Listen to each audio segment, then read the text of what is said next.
Dans cet épisode, je vous donne les clés de mon cœur. Oh là là, mais quel poète celui-là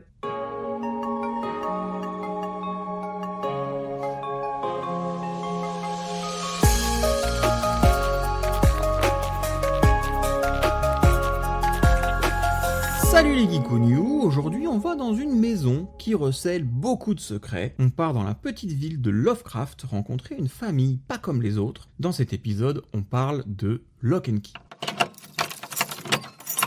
Alors c'est quoi Lock and Key ? C'est un comics, et oui, c'est pas une série Netflix, enfin on en parle plus tard. Comics qui met en scène la famille Locke, qui vient tragiquement de perdre son patriarche de façon assez violente. Et le reste de la famille, chapeauté par la maman, va s'installer à Key House, une demeure familiale de feu papounet, dans une ville qui porte le nom, je l'ai déjà mentionné, d'un célèbre auteur de fantasy horrifique, Lovecraft. Sauf que Key House, c'est pas une maison banale. Déjà qui donne un nom à sa maison. Genre chez moi c'est quoi du coup ? Pizza Dream, Biblio Baraque, Zozoland. En tout cas, déjà la baraque visuellement, elle envoie, mais elle est surtout pleine de secrets. D'ailleurs je dis maison, mais en vrai c'est plus un manoir. Est-ce qu'il est hanté le manoir ?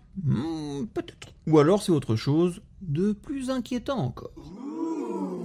Vous aurez compris que la paix que venaient chercher les Locke ne sera pas au rendez-vous. En revanche, ce qu'ils vont trouver, ce sont des clés qui permettent d'ouvrir autre chose que des portes, et je ne parle pas de cadenas, de portails, de voitures, non, je parle de choses plus surnaturelles. Quand tu commences à trouver des clés magiques, tu découvres aussi qu'il y a quelqu'un, ou quelque chose, qui les cherche aussi depuis très longtemps. Ce que j'aime avec ce synopsis, c'est qu'il vend exactement le cœur de la série, un récit de famille et de deuil, mais raconté avec de la magie noire, du danger et une tension qui grimpe vite. Et derrière cette idée, il y a deux noms à retenir. Joe Hill et Gabriel Rodriguez. On va commencer par le scénariste. Joe Hill, de son vrai nom, Joseph Hillstrom King. King.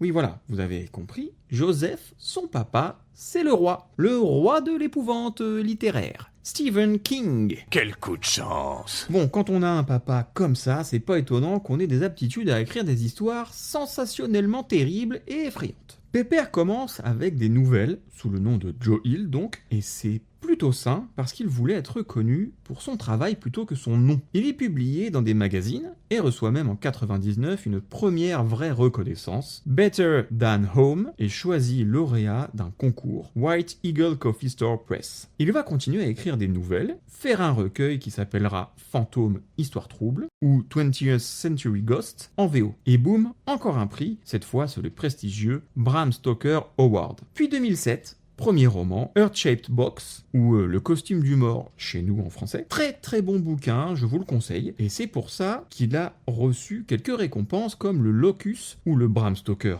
Encore, tous les deux pour le prix du meilleur premier roman. Puis juste après, 2008, il se lance dans le comics avec Lock and Key, et là encore, multiples nominations au fameux Eisner Award, dont il remporte le Best Writer en 2011. Donc finalement, très vite, on s'aperçoit que Joseph est allé à bonne école et qu'il sait écrire de bonnes histoires. Quand je dis Best Writer, ça veut dire meilleur scénariste, évidemment. Bon, il n'a pas fait que ça. Après, il a écrit Horns, ou Corne en français, qui a été adapté au Cinoche, film qui a toute ma sympathie. Je dirais qu'il est sous-estimé même, avec un Daniel Radcliffe, qui a certes du mal à sortir de son rôle de Harry Potter à l'époque, mais qui fait quand même très bien le job. Plus récemment, il a fait Basket Full of Heads, un comics bien sanglant et farfelu, dispo chez Urban Comics depuis 2021. Je le conseille aussi. Bref, nous on parle de Lock and Key, et l'autre personne derrière cette œuvre, c'est Gabriel Rodriguez, dessinateur chilien formé à l'architecture. Oui, le gars a eu une vie avant les clés magiques. Il démarre chez IDW via les comics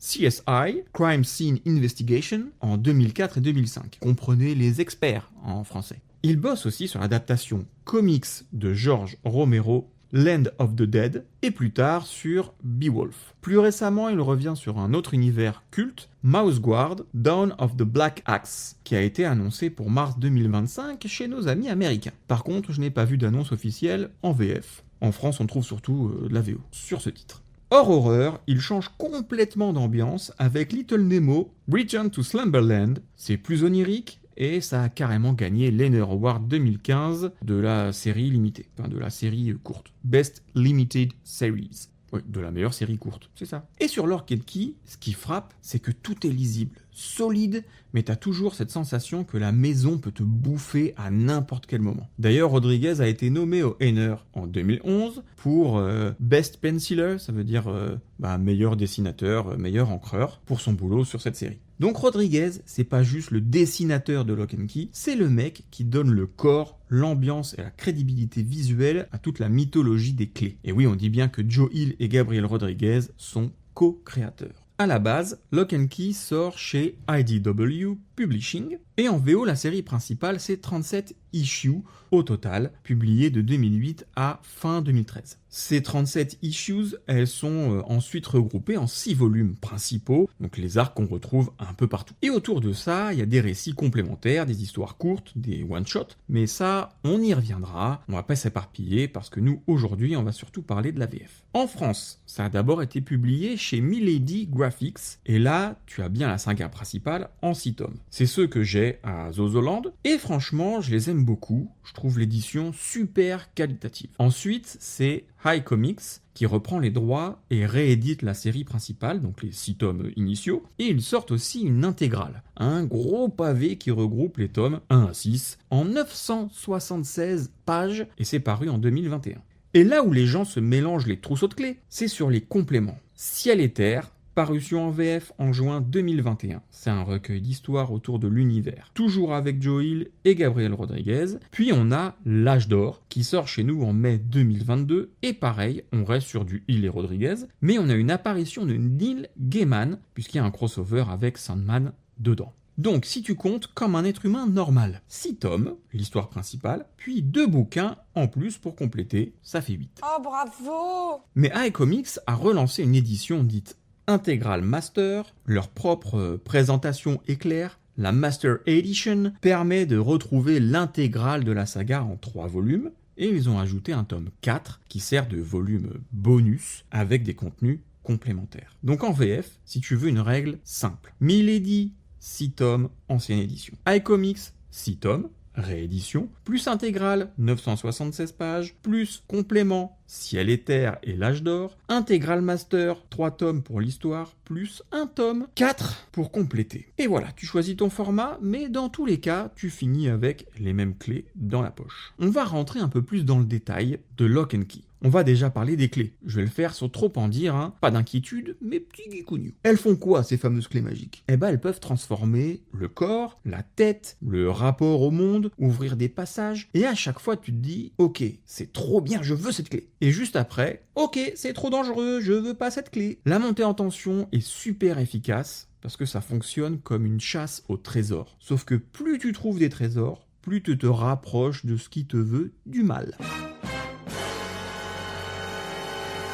Et au milieu de tout ça, une famille qui essaye de survivre, de se reconstruire et de se protéger alors que la maison te pousse à ouvrir des portes que tu ne devrais pas ouvrir. Et l'ambiance Lovecraft, elle est là à plusieurs niveaux. Déjà parce que la ville s'appelle Lovecraft. Ensuite parce que on est sur une idée très horreur cosmique. Quelque chose d'ancien, de patient, qui dépasse les humains et qui cherche juste la bonne porte. Niveau personnage, tu as la fratrie, à commencer par Tyler, le grand frère, sportif, qui vit mal le départ de son père parce qu'ils se sont pris le chou juste avant qu'il ne meure. Ensuite, il y a Kinsey, la sœur cadette, très stylée, c'est mon perso préféré, même si je les aime tous, mais son côté rebelle me parle bien. Et enfin, on a Bod, je sais jamais comment on dit, le plus petit, peut-être le plus important de la saga. Il est assez courageux pour un enfant et surtout, il va vite devenir mature avec tout ce qu'il va traverser. On a la mère, forcément, Nina, qui au départ traverse une période de reconstruction plutôt compliquée, et elle est sponsorisée par Jack Daniel et Smirnoff, si vous voyez ce que je veux dire.